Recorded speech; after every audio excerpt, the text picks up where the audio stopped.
Hello and welcome back to another week of what I'm sowing. This week we've got a few more bits and pieces to put in the ground, in the soil. There's a few sowings that I'll be doing outside, which I won't bore you with footage of. Maybe next time I do a successional one, so carrots and parsnips. Next time I do a successional one, I might just take a few pictures or take a short piece of footage, but they're not really very interesting. Right, up this here is a rhizome, as you can see, and I'll talk to you about this at the end. I thought I would ask the question, whilst I'm talking about the things and planting seeds, think about what you think this is. I can promise you it is not what you think it is. So yeah, just have a think about that for the moment.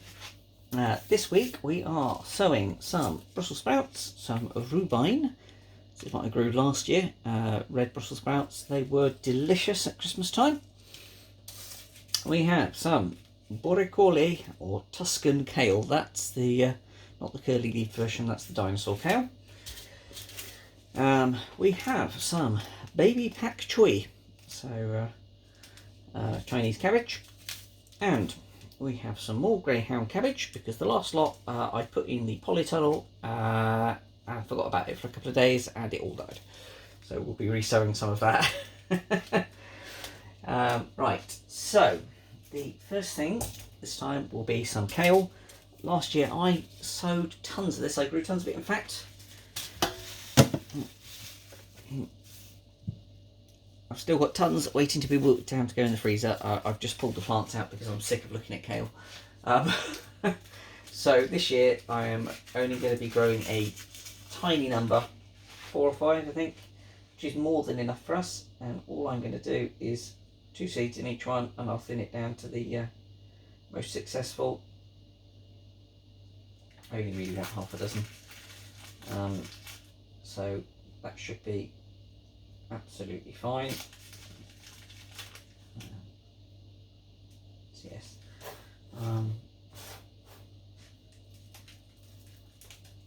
Probably. Well, in fact, actually, I'll probably leave it till we get to the year point. I was gonna pop up a plot tour, but I think I'll probably leave that until towards the end of May. Because that will be exactly 2 years since I've been on that plot. 3 growing seasons, 2 years. So I thought that might be nice for you to see what I've been getting on with. Been planting very substantial quantities of new beds and all that kind of thing. We'll put some pak choi in next. These pak choi won't go in the polytunnel because I did that last year and they went to seed almost immediately. So these will be on heat long enough to sprout and then straight outside. Nothing more intensive than that. We do love cabbage, and this Chinese cabbage, the pak choi, is probably the easiest way of growing it. It's so fast. So what I'll probably do is, I've got some beds in the back garden. I'll probably put most of this, to be honest, in gaps in those beds because it's so quick. Under sowing. When I take some footage of carrots, what I'll probably be doing is actually under sowing them in the back garden amongst the other brassicas and things that I've got growing. Such a fantastic tool. Go and see Charles Dowding's videos because they frequently talk about that. So yeah, very useful tool to get a march, to steal a march on some of the other parts of the process. In terms of timescale, this is the Greyhound cabbage. Again, this is one of my favourites, super fast growing. That's why I ordered this huge pack, which is 2,200 seeds. Don't know if you can see that. Probably back to front, but 2,200 is how many's in there. That's a few years worth, but it was ridiculously cheap. So again, these aren't F1 seeds, these are an open pollinated variety, which means that they can get away with creating quite cheaply. Yeah, again, I know I've mentioned it before, but brassicas are one of the few things that I tend not to save seed on, because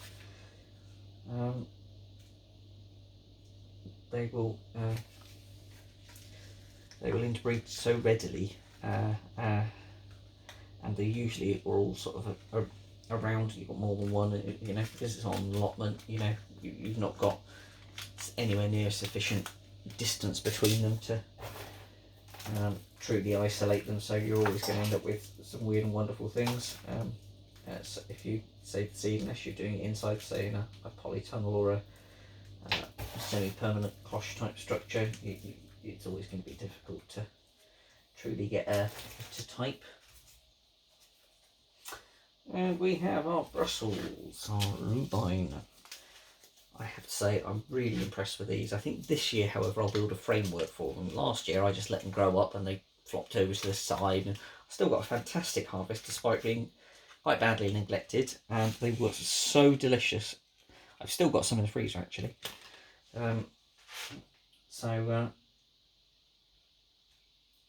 Very, very pleased with these as a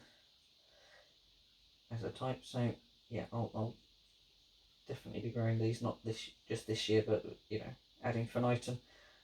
I am growing a green variant as well that I planted a couple of sessions ago. I can't remember when now, but yeah, very, very pleased with these. 3 spares. Let's dump them in there somewhere. May the gods be with you. What was it? Right. So that's those planted. They'll be watered, put in the propagator until such time as they sprout, and then straight out, because they're all brassicas, and they will all bolt if you give them half a chance. Right, back to this. That one perhaps might give you a bit of a clue. So you've got the rhizomes here, but you've also got these twiggy stems. These twiggy stems are completely dead. So nothing, no life in them at all. You know, completely dead. However, the rhizomes are very much alive. You see that broken end there? That's still very much alive. These, believe it or not, are the remnants of my runner beans. So these are runner bean rhizomes.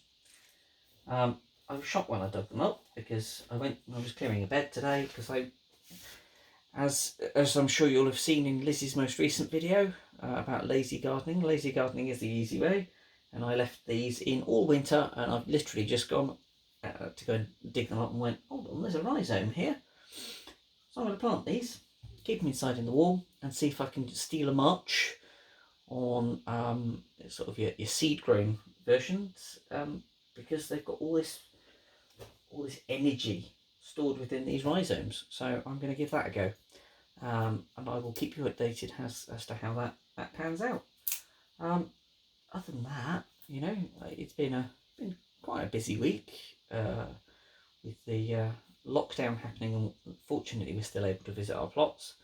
I've taken the opportunity to do a lot more work rather than just pottering around. I've done a lot of backbreaking work. I think I've moved about 6.5 ton of soil or compost into various beds, topping up old ones and topping up new ones.